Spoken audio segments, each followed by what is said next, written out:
Hello and welcome to Locked On Blues. Today I have a very special episode as I am with Let's Go Blues Radio. So stay tuned for today's episode. I'll tell you more and show you more about it coming up here on Locked On Blues.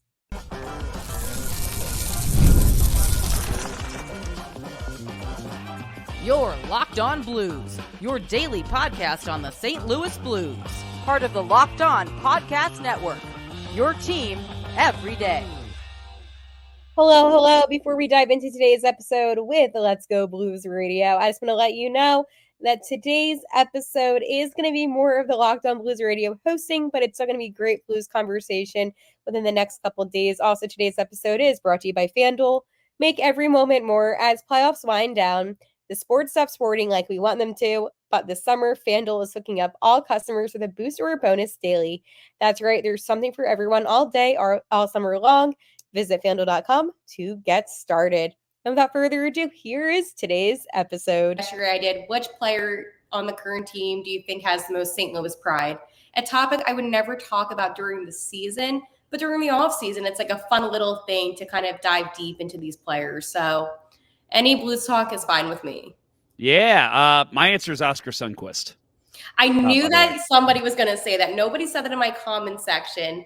Now, obviously, I had to go the natural route of going with my captain, Braden Shen, but I also had Robert Thomas just because he's a staple of the team, and I think he is not leaving anytime soon.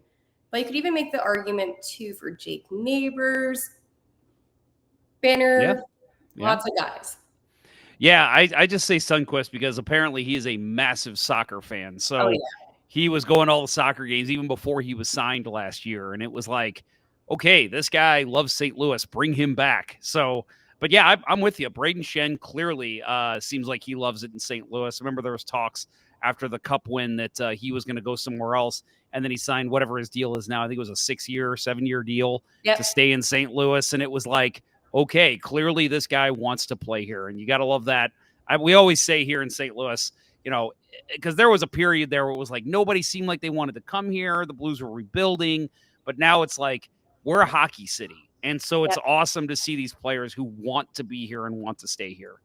And that's what makes the team special. I mean, I was talking about, too, the culture that the St. Louis Blues have versus other organizations. And there's not a lot of organizations where players genuinely want to be with the city. And you take a look back at some of our alumni, a very notable alumni, Keith Tkachuk, who has his whole entire family here in St. Louis, which we saw with Matthew bringing back the cup. So I think that there is a certain pride that these players do carry when they become a Blue. And I think that's something that's really special and makes some of these younger guys want to stay here long term. Yeah, and it's nice because you have that mentorship. Something we've talked about a lot on this show is a lot of alumni are out coaching our youth right now. And so it's really cool because you see, I mean, look, you're seeing that the fruits of the labor right now with so many St. Louisans in the NHL. And a lot of it has to do with these guys who are sticking around and helping coach a lot of these players. You know, Logan Brown was a guy that was coached by his own dad. You know, the Tkachuks were here, coached by a bunch of Blues of alumni. And it's just the names go on and on and on because these guys love it in St. Louis. And you got to respect that because, you know, we're a flyover state, right, in Missouri. But like for some reason, there's just this love for hockey here in St. Louis, and the players and the former players all know it. And exactly, and especially at player development camp, we saw now Brian Elliott, a former Blues player, come back, and he did an incredible job from the clips I saw of him teaching these young goalies. But it's funny that you didn't mention that, saying, oh, well, it's a flyover state. But I feel like one of the things about St. Louis that really makes it stand out more so than any of these other cities, and it's a shame because I know that, you know, our football team went away. Very annoying about that. But go Battlehawks.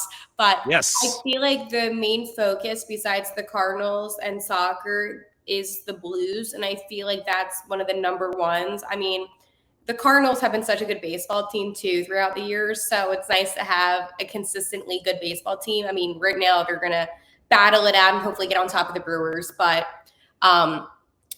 when you have a hockey team that really is the heart and soul of the major sports in your city, it's going to make the passion even more so than these cities that do have these big football teams, because football, and I know you and I don't think this because we're both hockey people, but football is number one when it comes to sports that people are most interested in. So not having the Rams actually, I think, benefited the Blues. And that's my conspiracy theory. I agree. I actually agree with you. I think once the Rams left, it kind of made St. Louisans realize, like, we've got teams that want to be here. Like, we should support them. And not to say the Blues weren't supported before, because they were, but I feel like there was a little bit more pride and love for the Blues. And so clearly going on to win that Stanley Cup helped. But, you know, having the love and the support of the city is just something that the players have always talked about, that is just so much fun. I mean, I hate to bring up the negative side of it, but the whole Jordan Kyrou thing that happened this year with Craig Berube, you saw how much it affected him. If a player didn't love where he played, he wasn't going to be in tears after the game because he was getting booed. It would be, well, screw those fans. That is not the reaction he had. He was reacting that way because he wants to be here and he wants to be loved by the crowds.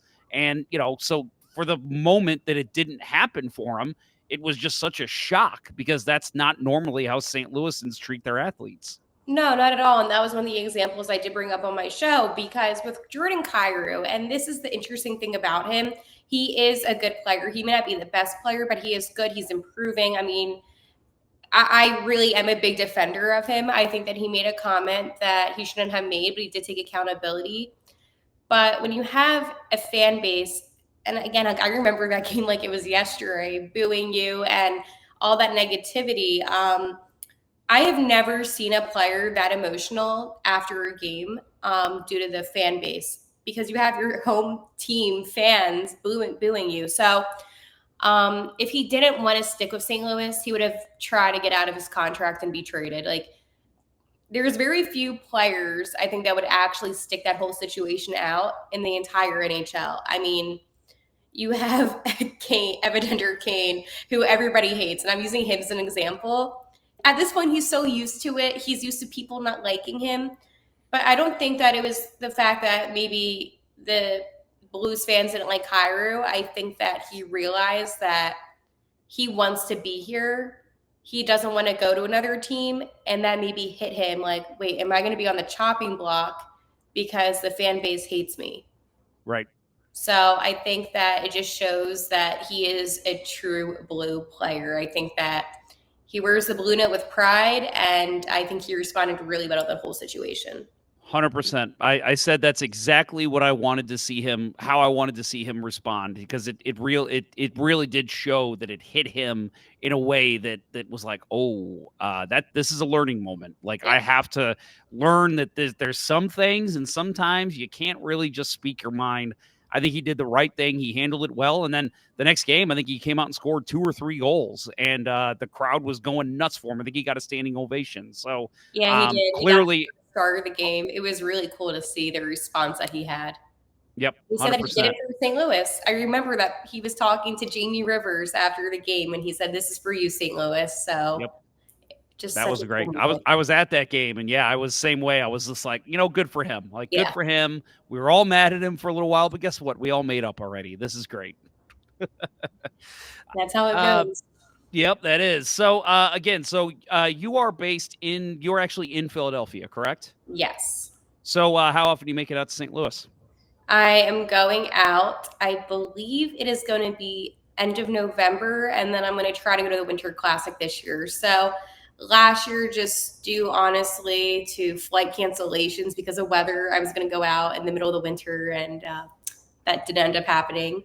But I'm going to try to go at least a couple times a year. Back in West Virginia, though, where I used to live, I would end up going out like once a year. So great. So what's your ties to St. Louis? I mean, clearly you have an affinity for the city. What is that? So it's interesting. So when I was out in West Virginia, I have a West Virginia shirt on now. Actually, I didn't realize that. Everybody in West Virginia is a Blues fan. And I even told the Blues media people at the draft, I'm like, this is a thing. Like, every single person, you would think that they're Pittsburgh fans because of how close they are. It is truly the St. Louis Blues out there. So I spent a lot of time just around Blues fans all the time. And I think even growing up, I mean, Keith Kachuk was one of my favorite players, and different players on the Blues, like Pronger. There were so many guys I really did gravitate towards. So being out in West Virginia, I'm like, wait, these are the same guys that I like to watch play hockey. So I really was just able to embrace my fandom. And then when they won the Stanley Cup, it was really cool because, again, the whole origin of how Gloria came about was here in Philadelphia. So there was just so many Blues fans all over me, and I was truly just able to embrace the fandom at that point. Yeah. I love sports. I love them so much, and I never want them to stop. But as the playoffs wind down, we get fewer games, and the sports aren't sporting like I want them to. But FanDuel is letting me keep the sports going whenever I want. All I have to do is open the app and dream up bets anytime I'm in the mood. And this summer, FanDuel is hooking up all customers with a boost or a bonus daily. That's right, there's something for everyone every day, all summer long. So head over to FanDuel.com and start making the most out of your summer. FanDuel, official sports betting partner of Major League Baseball. Yeah, I'll tell you, just from knowing our analytics of this show, I think, I could be wrong, but I think West Virginia is the third largest listenership we have. Yep. It's Missouri, Illinois, and I believe it's West Virginia. And I remember when we saw that, we were like, what? and then we like kind of thought about the geography, and we're like, are we the closest team? I mean, we're kind of close. I mean, I guess Chicago's in there and maybe Columbus, but yeah, just very strange. Yeah, Columbus is definitely the closest team besides the Penguins. But the thing is, I don't know what it is, but we all just like the Blues. I can't explain it. It's so weird. I mean, we hate Chicago. We're the same as everybody that lives out in St. Louis, where we hate Chicago. We love the Blues, and that's it. I don't know exactly why it happened, but like I'm thinking back, my one friend in college, I will never forget this. When Colton Parayko came on the team, he got a Colton Parayko sweater. And everybody was like, oh, dude, this is so sick. This is so cool. And somebody was like, how did you become a Blues fan? And he was like, well, we've always been Blues fans here. And I will never forget that. I'm like, wait, like it's just a thing in West Virginia. So maybe Very it's like interesting. roads at the game versus country roads in West Virginia. It could be that we have the same colors. I don't know, but it's a thing. That's a good point with the country road songs. People here that want to poo-poo it say it's a West Virginia song, and I'm like, yeah, but it's we're a great fans song. of the Blues. Exactly. Well, that's good to hear. Well, there you go. I didn't know you had that tie-in. That's fantastic. And yeah, those teams in the early 2000s, that's who I grew up watching. You know, the Pronger, the McInnes, the Kachucks, the Turgeons, the Dimitras, when he went to Arizona, by the way, when Keith Kachuk ended up going to Arizona, I was so upset. Yeah. Like that broke my heart. Yep. Yeah, that's he was but he came right back. He was very happy to come right back and finish his career here. And I still love seeing and I was at his last game as an NHL player, and I still remember seeing Brady and Matthew come on the ice with him. Yeah. And so it's funny now to just look at it and be like, okay, one of these guys is a Stanley Cup champion, the other one is a captain of the Ottawa Senators. Like, these guys are, you know, again, just that homegrown love for St. Louis. And, you know, they're always, and Matthew just came back with the cup. We saw a bunch of pictures with them all over St. Louis with it. It's just really great to see. So next time you're in St. Louis, if you need some advice on where to go, maybe restaurants that have popped up in the last couple of years, please reach out. Love to help you out because that is one thing we love here in St. Louis is, well, two things, food and beer, right? I love it. Yep, that's what we're all about in the Midwest. Because I feel like the last time I was in St. Louis, I went by myself.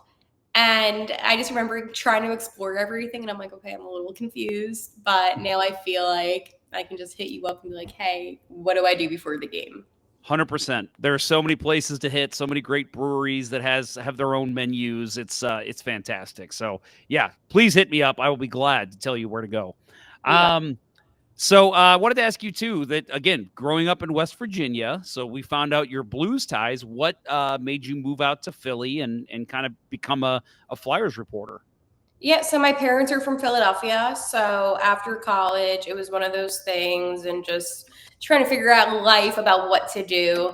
So I came to Philly, obviously huge hockey fan, obviously. And I began working at a radio station here in Philadelphia. And then eventually I began to cover the Flyers. So I began doing that in 2021, I want to say. So for 2 seasons, 21 to 22 was Flyers, 22 to 23 was Flyers, and then 23 to 24 was both Blues and Flyers. So last year was the first doing 2 teams besides just covering a team and then being a fan of another team. I had to do both at the same time, but it's been really cool. And whenever the Blues come up here to the East Coast, especially, I'm able to go talk to the guys and cover them here. So it's been just like a dream come true doing like 2 of my jobs at the same time on those days. That's really cool. Yeah. And the fact too, that you're looking at when you look at the Flyers and the Blues, where they're at in their, in the standings. And yeah, there's so many similarities. It's so crazy to look at. My tweets sometimes during like the season when things happen, especially last summer with the trade between Philadelphia and the Blues with Kevin Hayes, I was freaking out. I'm like, this always happens because ever since I began to do the Daily Blues podcast, I feel like there's just been so much that's so similar. I mean, both of these teams were fighting for a playoff contending spot towards like the last couple of weeks or so. Then you had Kevin Hayes, of course, but then you also have Captain Braden Shen, who used to be on the Philadelphia Flyers. Like there's so many similarities. Craig Berube used to coach the Philadelphia Flyers. And then after he got fired from the Blues, he came back to Philly, and I saw him in the press box the entire season. That's and great. I'm like, when worlds collide, it happens every time. But these 2 teams are so similar but so different. I still believe to this day that the Blues really should have been in the playoffs last year, and it was their own fault. But the Blues are a more talented team. So they have better players. They have a better opportunity with the coaching that they have. I really do like Drew Bannister's style now. And I just think that you have a team that with Philadelphia that's in a complete rebuild. And then you have a team with St. Louis that's just in a retool where they just need to tweak some things, but they're still a good team. I mean, I said this the other day, and it sounds really critical and harsh towards all the other NHL teams. They all judge the Blues, but the Blues have more Stanley Cup champions on their team than most other teams do. That's true. That's a fact. That is a very good point. Yeah, and it's funny because you look at some of the names on this team and even guys that maybe were brought in this summer, that there's veterans out there that are still contributing very well. I mean, you can consider Pavel Buchnevich a veteran at this point, and he's a heck of a hockey player. Yeah. I think we all know that. Robert Thomas has hit, I think, veteran status, and clearly Stanley Cup champion. And there's just other names that you just look at it and you're like, yeah, we've got these young guys. Everyone wants to talk about the Stuggarudes and the Dalibor Dvorskys, but really this team has a lot of good, and Parayko, a guy who had a great year last year, guys that can really step in and play good hockey down the stretch like they did, with the exception against San Jose, of course. Oh my goodness. I cannot believe they lost all their games to the Sharks. That is one of the most embarrassing things. And the entire time, like, I just wanted them to win one game so I could be like, oh, how's the playoffs been since hand pass? Because obviously the Sharks haven't been in since then. And I couldn't troll them. And that really bothered me. Yeah, it's funny because we are good friends with one of the main shows for the San Jose Sharks, Teal Town USA. Great guys. We love them. We have like a fun little rivalry. And so every year it's like, we have, okay, whoever wins the season series has to do this. Whoever wins this game has to do that. The last season was rough. That was very tough for us. It was so bad. And I believe it was the final game that the 2 teams played each other. The Blues, I believe, had a 2-0 lead, or they had a 2-goal lead off the top of my head. And I was tweeting, I was trash talk tweeting, and it came back to bite me in the butt. I think I got 100 replies from San Jose fans. And I'm like, who just won the Stanley Cup most recently? And apparently they didn't like that response. No, of course not. Yeah, and that's always my response to the Sharks guys is I'm like, hey, you know what? Who's got a Stanley Cup? But it's like, yeah, but let's talk about it right now. And I'm like, no, I'd rather talk about 2019. They scare me now, if I'm going to be completely honest with you. I mean, besides obviously Celebrini, and I actually did hear him speak at the draft. I went to the draft and I listened to him. Again, like these superstars, a lot of pressure, but then they did get my boy Sam Dickinson, who I really liked out of the London Knights. So maybe in a few years they'll be good again. Yeah, we'll see. But I'm like, beat us 3 times, whatever. We still are a better team. That was ambitious. Even if you win 2 of those games, that puts you so much closer to a Stanley Cup or to a playoff berth. Yeah. And unfortunately, oh my gosh. they were the loss to the New York Islanders, by the way, that will be the worst game of the season for me. Why is that? Because coming out to the Metropolitan, they had to battle a lot of competitive teams, especially you look at the New Jersey Devils, who didn't pan out to be that well, but you had the Rangers. You had a lot of good teams out here in the Metro, and they had the lead, and they just played sloppy, lackadaisical hockey, and I believe that if they didn't go on that slump and they just continued to play tough and hard, they would have been in the playoffs. Yep. Something changed in that game. It was like some kind of demeanor, something changed. And then ever since that game, they just looked off to me. The most annoying game for me actually isn't even against San Jose. It was the one right before the All-Star break against Columbus. Oh my goodness. Was it 4-0, I think? And they just looked like they were so uninterested. Nobody was skating. Yeah, and it was just like, and the guys, you are in a playoff race. What is happening here? Okay, you reminded me of that game. I think I probably blocked that game out of my head. Most fans did. Oh my gosh. Like there were so many games, way too many games where they just looked like trash. They were slow. Mm-hmm. There was no fight. The defense they were having a tough time getting back, defending. I just got all annoyed right now. See, this is how the podcast usually goes. I'm talking about something, I'm happy, and then all of a sudden I remember how the season went. And and how they lost against the Golden Knights. Like they lost so many winnable games. And that's what I'm saying. It's their own fault they weren't in the playoffs. They should have been. One of those Golden Knights games had one of the greatest goals that Jordan Kyrou's ever scored. I think he beat 4 guys and then came in on the goalie one-on-one and beat them. And I remember I think that put him up 2-0, another 2-0 lead. And then they end up losing that game, I think 4-2. And I was just like, Kyrou, that could have been the breakout moment for Kyrou, but you lost the game. But here's a tendency I noticed with the Blues this season. Being up by 2 goals does it for them every single time. The amount of games that they lost after being up 2-0 or 2-1 is actually insane. Yeah. They need to maintain consistency. They need to learn how to maintain the lead. Yep. I hate always being the team, by the way, that has to come back from being down 2-0. That was the Anaheim Ducks all season. I've got a friend that runs the Ducks podcast, and I want to say they had like the most comeback wins out of any team for the first half of the season ever. And it was like, I mean, it didn't work out for them halfway through the season, but it was like being a Ducks fan. I mean, you're probably down 3-0 and you want to turn the game off, but you're like, there's a chance they're going to come back. I guess I need to keep it on. Like, that's so frustrating. I believe it was against the Avalanche when Shen and Bush, they both got a hat trick that night. I want to say it was the Avalanche or Lightning. I believe it was the Avs. And they were up like 7-something. And I remember thinking to myself, what if they blow this? And season over. And the whole entire game, like, I shouldn't have to think if my team is up by 7 goals. I think it was like 7-4, something like that. I shouldn't have to think, they're going to end up blowing this. Yep. I just did not feel confident this season. Yeah, I remember I think it was the opening of the third period, the Avalanche scored a pretty quick goal, and I thought, oh no. Don't let this happen, please. Don't do it. My hockey gods, please. Yes. So I did want to ask you about, there's obviously the Blues have done some movement this summer a little bit. Suitor season. Some of the names that have come in, we've gotten. That's right.